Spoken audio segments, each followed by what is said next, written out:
Merhabalar, Mimarın Tersine hoş geldiniz. Hoş geldiniz. Ben Mine. Ben İzel. Bu soğuk günde Handeledim bir blogger bizimle iletişime geçti. Ben evime bir bitki köşesi tasarlamak istiyorum, nasıl yapalım bunu diye.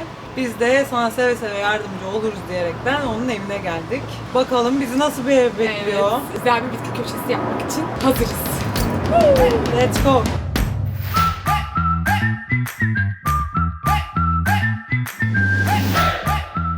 Geldik. Hande'nin evinin önündeyiz. Çalıyoruz Hande'nin zilini.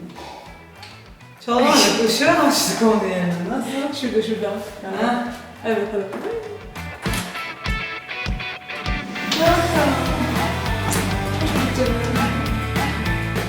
Hoş geldiniz. Hoş bulduk ya. Evimin kapılarını mimarın bize tersine açtın. açıyorum.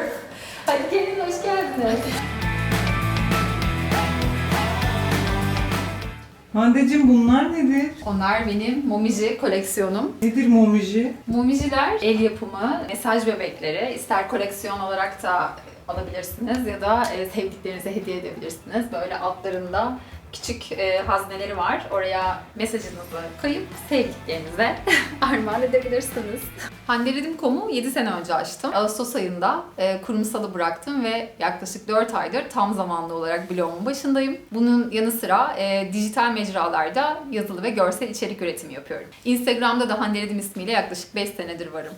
YouTube'da çok fazla geziyorum, video izliyorum. Sizin de bir videonuza denk gelmiştim ve yaptıklarınız çok ilgimi çekti. Ben de yakın zamanda evimde öncelikle duvar rengine değişiklik yaptım. Jotun boyalarıyla bu sıcak rengi tercih ettim. Evde vakit geçirdikçe bir şeyler eksikti. Bitkileri çok seviyorum. Fakat evimde çok fazla bulundurmadığımı fark ettim. Ve böyle evimin belki değişik bir yerlerinde, belki belli bir köşesinde bitki köşesi oluşturmak istedim. Sizinle de birlikte neler yapabiliriz? O yüzden iletişime geçtim. Hande bizi bugün evine çağırdı. Dinlediğiniz gibi YouTube'dan bizi bulup. Bugün evinde birkaç değişiklik yapacağız. İstediği bitki köşesiyle ilgili. Peki nasıl başlayacağız bunlara? Biraz onlardan bahsedelim. Şimdi öncelikle bu bitki köşesinin neresi olabileceğini tespit edeceğiz. Güzel duvarlarını boyamış. Aynen, Hande. rengi çok güzel ve bitkilerle gerçekten çok güzel olacak Yani bir o renk. duvarı da alabileceğimiz belki köşe seçebiliriz. Bunu belirledikten sonra bir takım mobilyalarla destek vereceğiz. Bir seraya gitmeyi düşünüyoruz Hande'yi de alıp. Bu evin durumuna ve karar verdiğimiz köşeye uygun bazı bitki seçimleri yapacağız. O zaman hadi şimdi doğru bitki köşesini bulmaya Aynen, çalışalım bir eve bu bakalım. evde.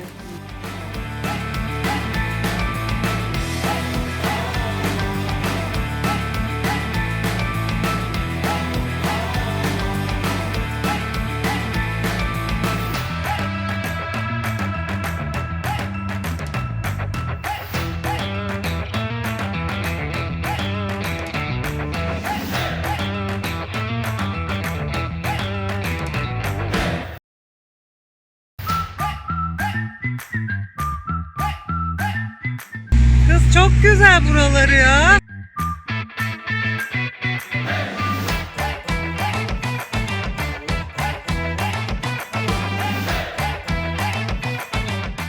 Evet, Hande'nin evini gezdik.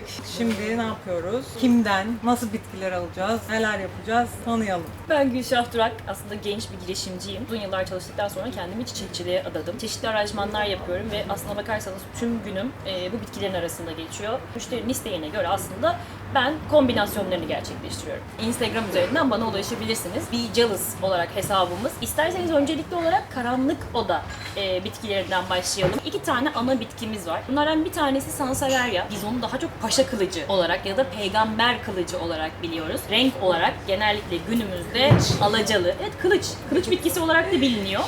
Alacalı ve koyu yeşil olanı mevcut. Ters solunum yaptığı için daha çok yatak odası bitkisi olarak da bilinir. Akşam geceleri gece mi bol bol oksijen oksijen veriyor? veriyor. Oo, Aynen güzel. öyle. Bakımı açısından da son derece kolay ve keyifli. En güzel yanı çok fazla su istemiyor.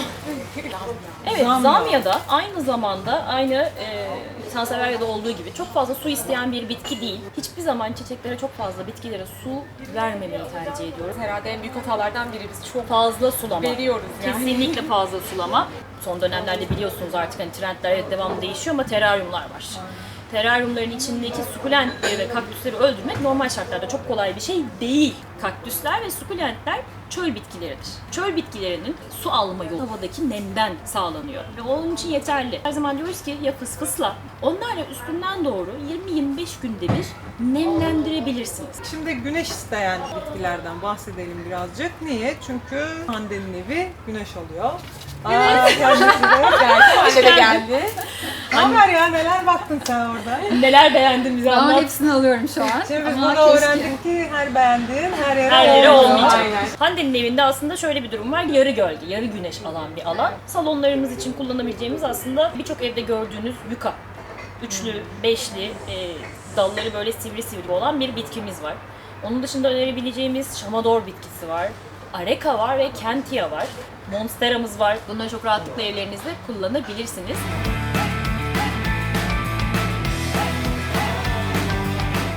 Kaptık bilgiyi gidiyoruz. Hande bu ağacı sevmiş olabilirsin diye düşünüyorum. Yaprakları ev ortamına girdikten sonra aslında biraz daha aşağıya sarkacak ve ona saçaklı diyorum aslında. Dressena marginata diye geçiyor kendileri. Bence bu bir ürün olsun, bir favorimiz olsun. Onun dışında gel bakalım neler var.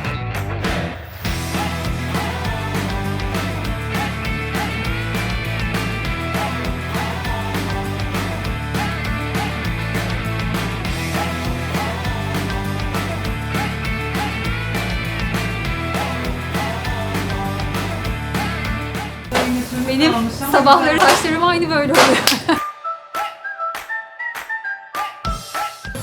Bence kesinlikle kullanabiliriz. Benim çok sevdiğim bir ergonomiye sahip kendisi. Areka bitkisidir.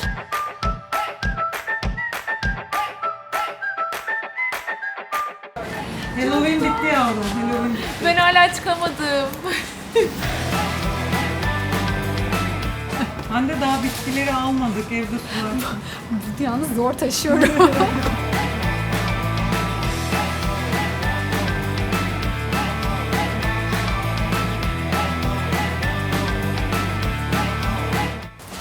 Bebeğim benim, Mahsun Kırmızıgül'ün botanik bahçesi.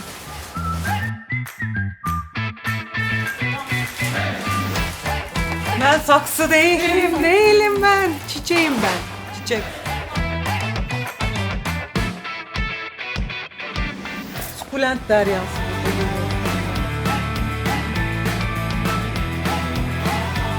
Bunlara damla damla su veriyormuşuz. Duydunuz, damla damla, böyle şey değil. Bakın bunlar spreylenmiş galiba hatta. Şu damlacıklara zoom yap şekerim.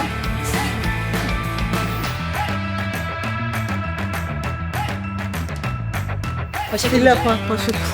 paşa kılıcı, peygamber kılıcı, Sansevieria. Bitkilerimizi seçtik. Sera videomuzu da izlediniz. Böyle çok renkli, çok zor bir seçim oldu bizim için. Çünkü her şeyi almak istedik orada ama Evet, tabii çok ki eğlenceliydi bir yandan ama hepsini buraya getiremezdik. biz şurada bir köşe var görüyorsunuz. Onu seçtik bitki köşesi olarak. Çünkü güzel bir duvar var. Oraya tablolar asabiliriz. Önüne de bitkilerimizi koyarsak bej ve yeşil kontrast bir renk oluşturur ve böylece daha güzel olur. Şimdi neler aldık kısaca bir bahsedelim.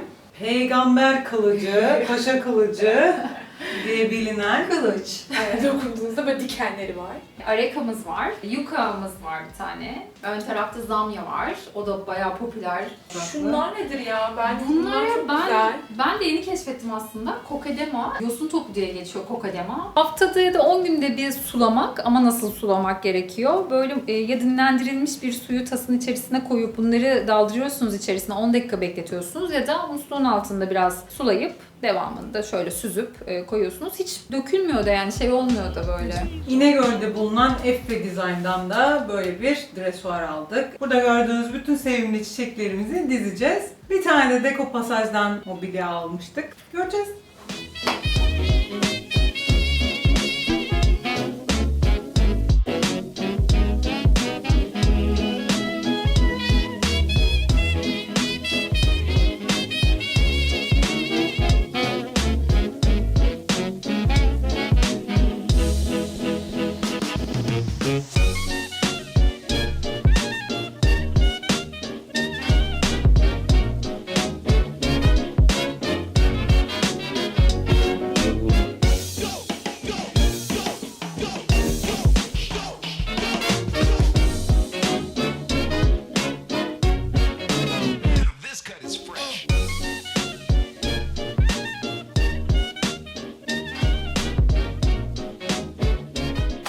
Evet, yani bir videonun da sonuna böylece gelmiş olduk. Biz yine kendimiz yaptık diye demiyoruz ama sanki çok tatlı oldu bu. Bayağı güzel oldu. Evet, çok çok içime beğendik. sindi. Bizi izlediğiniz için teşekkür ederiz. Kanalımıza abone olmayı unutmayın. Videomuzun altına yorum yapmayı unutmayın. Ve like atmayı da unutmayın. Hande Ledim'in de mükemmel, rengarenk bir Ya, Instagram teşekkür ederim. sayfası var. Bence Hande Ledim'in de Instagram sayfasına bir bakın. O zaman haftaya başka bir videomuzda görüşmek üzere. Görüşmek üzere. Bye.